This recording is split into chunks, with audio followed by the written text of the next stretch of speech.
Hi there, my name's Deb, and you are watching Blog Bites. My name's Deb Shaw. I'm with Find Calm Here, LLC, findcalmhere.com. Today, I'm going to share with you a little bit about community building and how you can find your ideal member. And this Blog Bites is going to share with you my recent blog post that I just posted, which is about community building. So I'm going to share this screen with you here. Community building is easy when you knew your ideal member. If you're not sure where to find them, you start with an idea. So this is a formula I have recently created. This is in the Creator to Community Builder book. So you are in the right place at the right time to get the very first view of one of the foundational format content pieces inside the Creator to Community Builder book, which is not published yet. It will be published later this year.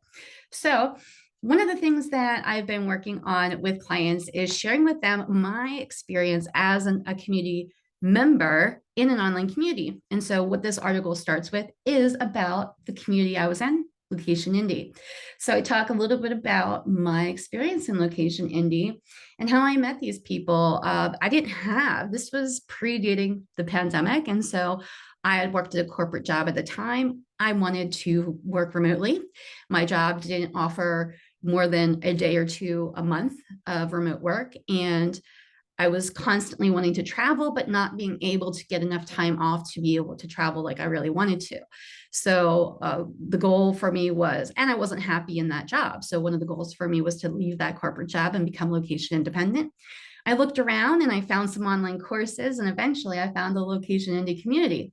So I'm going to share with you their landing page real quick and just give you a little bit of feedback around and background around them. I joined Location Indie back in 2018 after I found out about some online courses and then was able to connect with, oh, it's a little slow on the loading today. I might have a little bit of a delay because of my other boxes that are open, because that's what happens sometimes.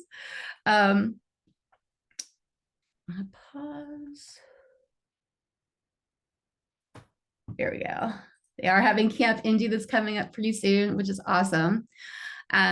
So Location Indie is a community that's a global community that has travelers that come from far and wide, and they're people in various stages. Some people are brand new to location independent life. Some people are digital nomads, other people are business owners, other people are virtual assistants.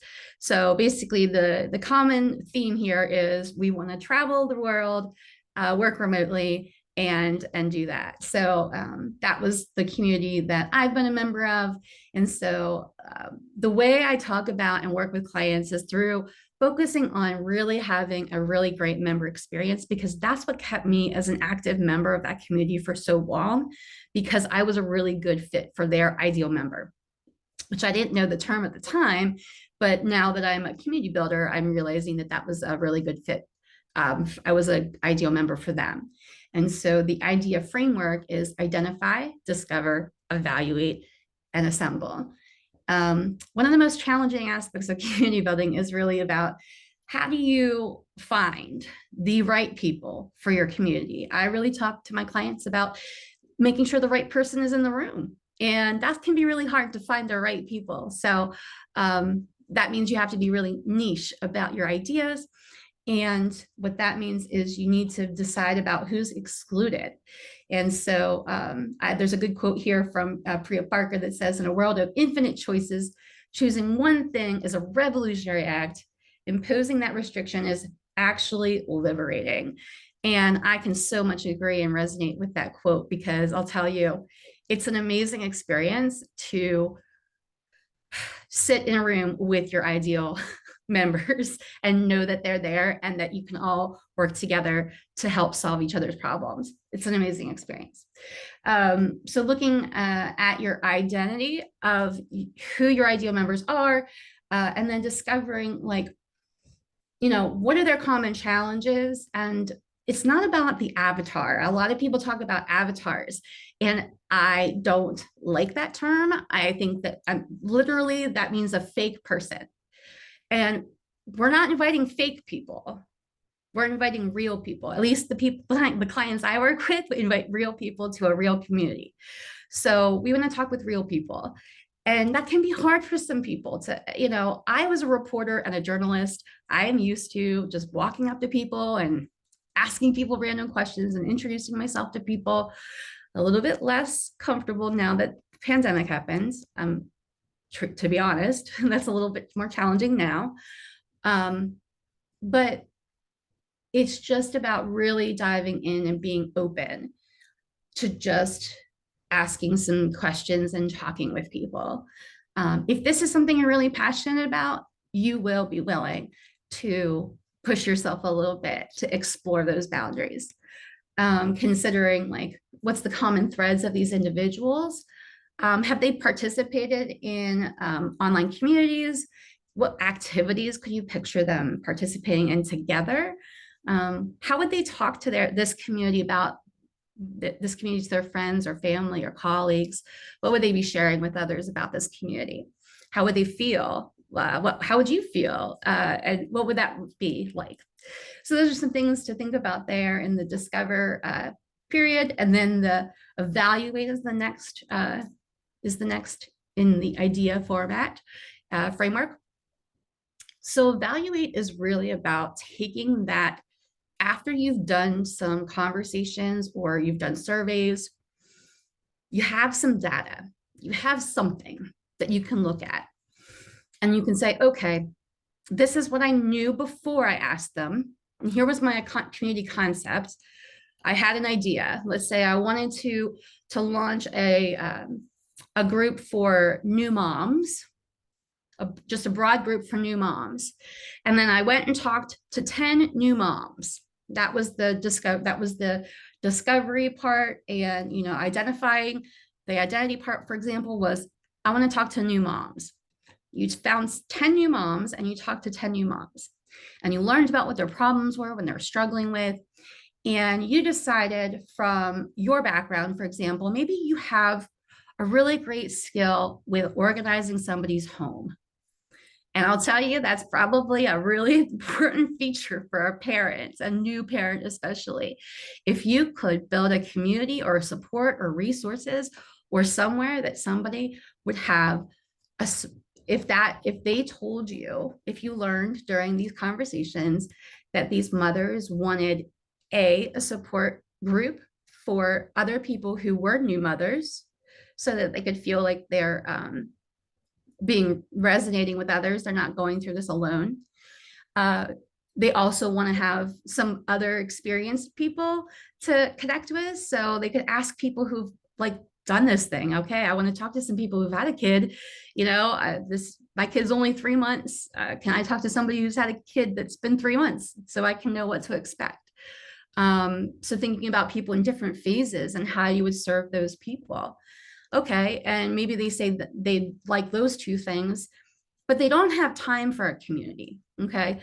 But they just want some quick tips. And so part of what you're gonna do is you're gonna streamline those quick tips for them and give them really quick actionable ways for you and them to collaborate together. And they've told you, I really wanna be in an online community. Maybe they've told you even where. I don't wanna be on Facebook, I wanna be on Facebook. Maybe they said, I'm already on some Slack channels with work, so I would be okay with a Slack channel. Maybe they said, I just use WhatsApp apps groups, because I know a lot of people in Europe use WhatsApp. Maybe use Voxer. There's all kinds of technology out there. One thing I'll say is I don't want you to be stuck on the technology, but think about ways to explore this topic. How can you connect with your members and communicate with them in the way they want to communicate and in the way you want to communicate?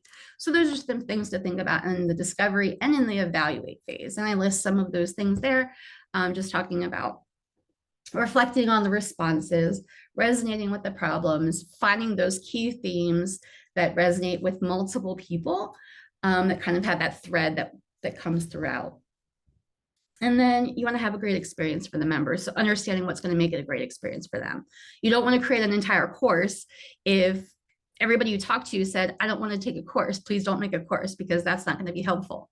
But if somebody said, I want a step-by-step guide, now you know, oh, they want a step-by-step guide because that's what they said that would be helpful.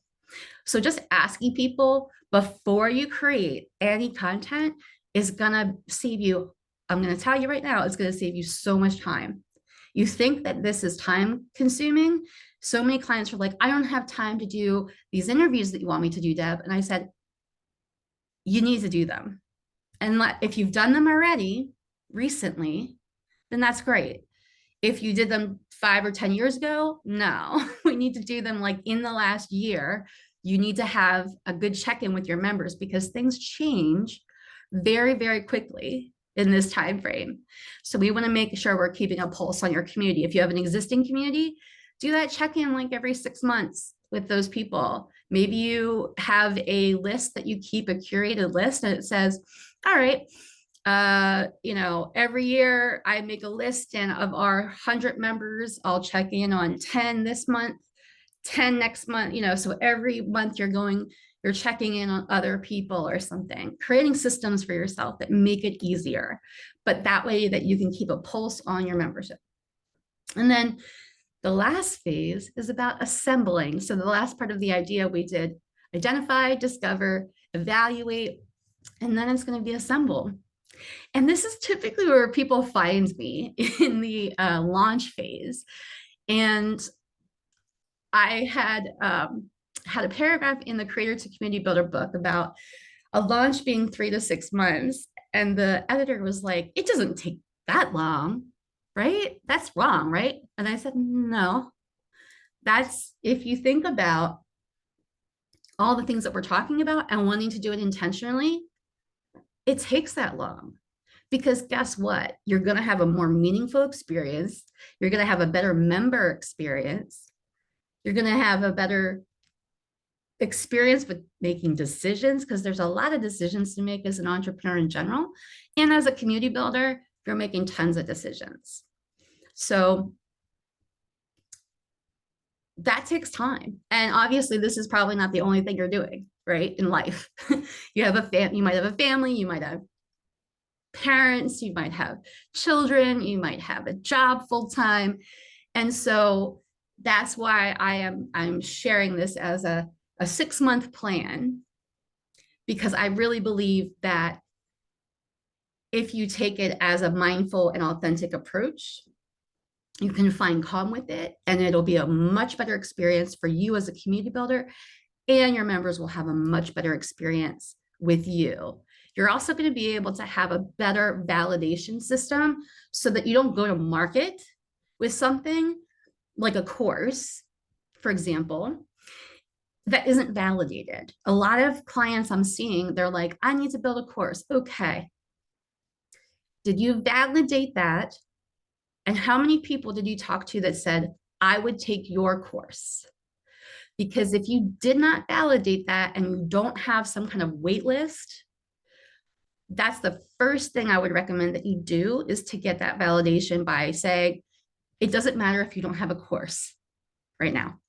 If you want to do a course, you post on social media, you share with your friends, you say, I'm writing a course, sign up here, or send me your email to get on the list. How many people you got? Tell me that, because it's at that point, if you want to make a living or try to make income at community building, it really comes down to math. It comes down to how many people I'm able to convert into my paid programs, because the reality is a membership takes a team. And if you're a team of one, like most of my clients are, you don't have the bandwidth for a membership unless you have an existing business that's been running for at least 5 to 10 years. So if you're not in that bucket, and if you're in a starter bucket of starting a new business, or you want to have community as the focus for like a program, either a coaching program or a course or membership of some sort, I really recommend starting with a program with a focus on your ideal member. This doesn't mean that you can't work with other people. All this means is we're designing a program that maybe would be your signature program That means that whatever the signature program is that you're going to market and promote to these specific people. And then once you have a system and a program that you can work, that works repeatedly, that you can decide and you get it tested by people and you get testimonials, that's when you get to explore expanding and doing other things. The other thing about courses right now, there's such a low rate of engagement on courses. And I know a lot of people are reaching out to me about self-study courses and what's the difference between a cohort course. And I did do an architecture blog post recently, so you might want to check that out if that's something that you're curious about. What I'll say is a lot of people think that a course is gonna bring them money, and it doesn't. And unless you have been doing this for a long time, you're not going to make a lot of money doing courses at this moment. You have to have a really big audience for that. So, and even if you have a really big audience, I'm going to say 99% of people, I know I've bought courses that I haven't finished. I'm probably speaking to you, and you probably have bought a course that you haven't finished. So what I see as a challenge is an amazing community is a game changer when it comes to education and learning, because community is where we can make the implementation happen. And so if you're thinking about launching a course, think about it being a cohort-led course with an actionable plan that's live. So people put a date to it, you have it live. It's not a self-study. People can join and you can talk with them and they can talk with each other, because that is a community. That allowing them to talk with each other is how you build a community where people can help each other. That's an ecosystem. I am done talking. I went really long today. Usually these videos are about 5 minutes, but this was a really important post. I've been working on this framework for a long time, and I wanted to just put it out there and see where it lands with people, see what they're thinking about it, if it's helpful to people.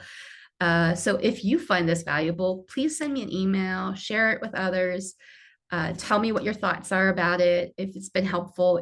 If you're struggling with clarity around something, let me know, and I'll definitely clarify anything that might be confusing.